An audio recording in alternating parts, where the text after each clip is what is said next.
Bem, bom dia, boa tarde, boa noite. Dando início aí à nossa última aula de conteúdos na nossa segunda unidade, vamos discutir um pouco sobre os efeitos térmicos em reatores do tipo CSTR. Primeira coisa, vamos considerar que a gente está operando aí um reator CSTR, conforme esse que a gente está apresentando na figura abaixo, e nesse reator a gente tem uma temperatura aqui de entrada, que é essa temperatura de alimentação, que estamos chamando aqui embaixo de T0, e temos uma temperatura de saída, que estamos chamando aqui de T. Nesse caso aqui específico, a temperatura T0 é diferente da temperatura T, ou seja, a gente ocorre aqui dentro da estrutura do nosso reator alguma mudança na característica térmica. Além disso, a gente tem aqui uma temperatura de camisa inicial, que está sendo alimentada, e uma temperatura de camisa aqui na saída, depois de refrigerar ou aquecer o nosso reator, de acordo com a característica necessária. Embora que a gente tenha aquela consideração de mistura perfeita, e essa consideração implique que a temperatura é mantida uniforme dentro de todos os pontos na estrutura do nosso reator, isso continuará sendo verdade. A gente vai continuar assumindo que essa temperatura é igual em todos os pontos do nosso reator.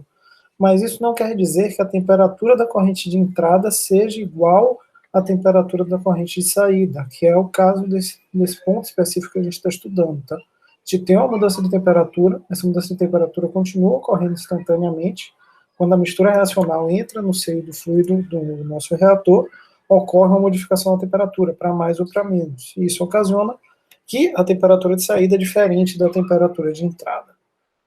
Com isso, caso isso seja o caso isso aconteça em nosso reator CSTR, nós precisamos determinar o calor liberado ou absorvido pela reação, e isso é feito através de um balanço de energia. O balanço de energia para um reator CSTR é dado por essa equaçãozinha aqui embaixo. Uma equação mais simples, se vocês olharem, a gente não tem termos diferenciais, como aqueles que vimos nos casos dos reatores batelado e tubular.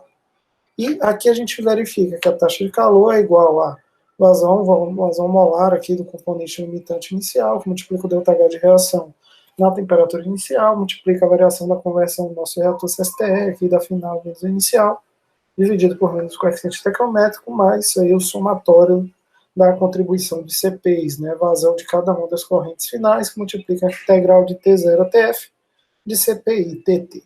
Tudo que vocês veem como subscrito F nessa equação significa que está na condição de saída ou na condição final do nosso reator.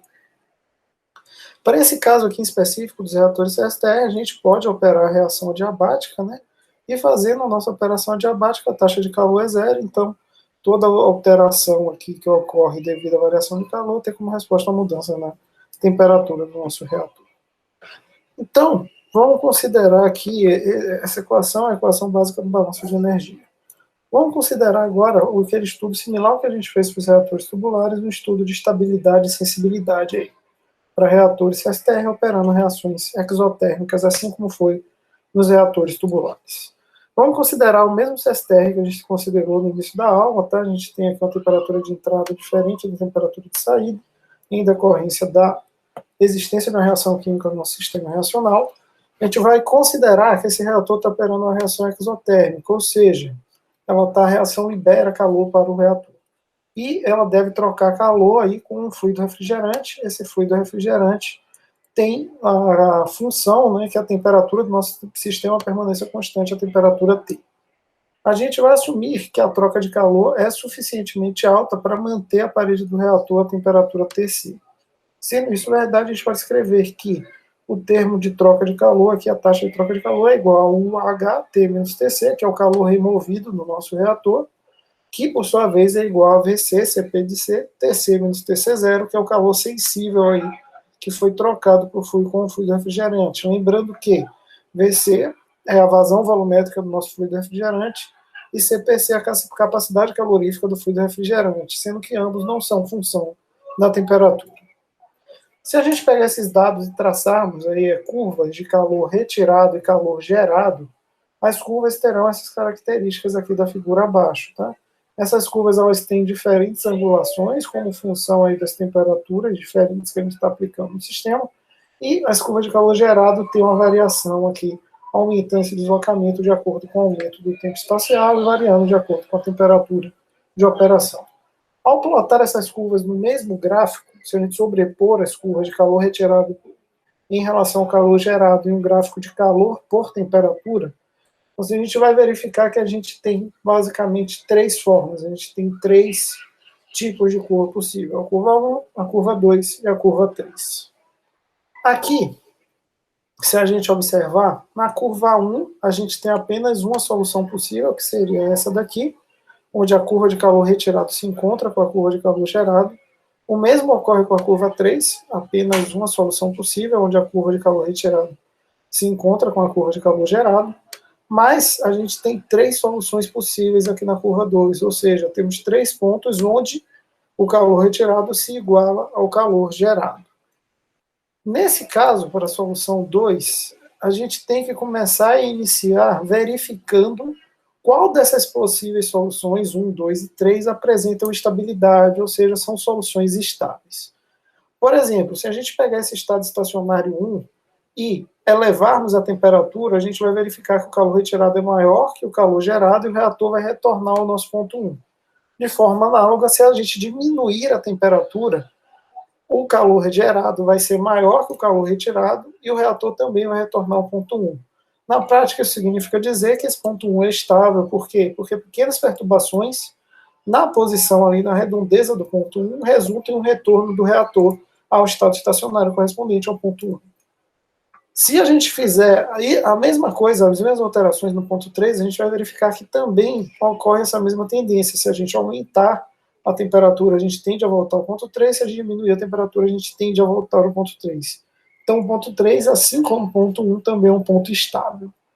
Por sua vez, o ponto 2, se a gente mexer aqui, se a gente elevar a temperatura, o calor gerado vai passar a ser maior que o calor retirado. Com isso, o reator vai se mover para um ponto que é o ponto 3. Ele não vai ficar no ponto 2, ele vai sair desse ponto e vai vir para esse ponto aqui. A mesma coisa vai acontecer se a gente diminuir a temperatura, só que agora, ao invés de ir para o ponto 3, a gente vai regressar para o ponto 1. Ou seja, a gente tem aqui no ponto 2 o que a gente chama de ponto instável. Essa é uma solução instável para o nosso sistema, e é interessante aqui para a grande maioria das aplicações que a gente opere nessa região aqui, no ponto 3, que é uma região de maior geração de calor e, obviamente, maiores taxas de transformação, maiores conversões, maiores reações. Só para a gente resumir a parte de estudo de efeitos térmicos em reatores. Primeira coisa, quais são as informações necessárias para que a gente resolva problemas aí com reatores não isotérmicos? Primeiro, a gente vai considerar uma reação genérica que ocorre em fase líquida e que tem a cinética elementar do tipo A, forma B, que é a cinética clássica que a gente vem trabalhando aí na unidade. Vamos considerar que ela está sendo conduzida em um reator tubular, que é uma reação exotérmica, e que esse reator está sendo operado de forma diabática. Então já temos aqui três informações relevantes. Como resultado desse processo, a gente sabe, se a reação exotérmica ela vai liberar calor, então, consequentemente, a temperatura vai aumentar com a conversão ao longo do comprimento do reator. Como a temperatura varia ao longo do reator, o nosso K também vai variar ao longo desse comprimento do nosso tubo. E a gente vai ter, basicamente, as três curvas aqui apresentadas. A gente vai ter um aumento da temperatura à medida que a gente percorre o volume do nosso reator. A gente vai ter uma variação da constante cinética K à medida que a gente varia o volume do nosso reator. A gente vai ter um aumento também da conversão à medida que a gente percorre o volume do nosso reator. Essas três alterações elas estão diretamente interligadas pela equação da taxa. Então, o que é que a gente precisa? Basicamente, da equação de projeto, que é a equação do balanço molar, que para o reator tubular é dxdv igual a menos RA dividido por F a zero.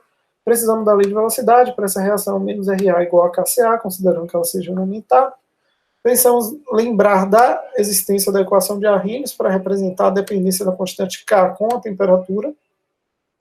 E da estequiometria da nossa reação, a gente pode inferir, aí, desprezando os efeitos de variação de densidade, que CA igual a CA0, que multiplica 1 menos a conversão de A. A gente pode combinar essas equações, então essa seria a nossa nova equação da taxa, e com essa nova equação da taxa, a gente pode substituir dentro da equação do balanço material e chegar nessa expressão final aqui, que a gente consegue verificar que ela relaciona conversão e temperatura e volume para que a gente resolva o nosso problema do balanço de massa. Entretanto, a gente precisa de uma relação para o balanço de energia, para correlacionar a variação da temperatura aí com o volume do reator.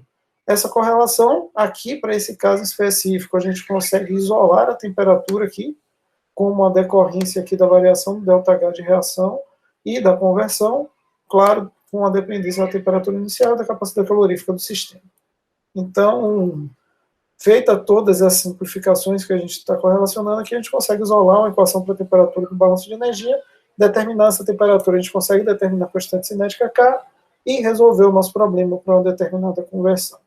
Então, basicamente, é esse o nosso conteúdo, é basicamente essa rotina que a gente vai entregar. Aqui o exemplo está dado para um reator do tipo tubular, mas o mesmo se aplica de forma muito similar ao que a gente tem em reatores batelados e CSTR, e a gente se encontra aí com o retorno da unidade 3. Até lá.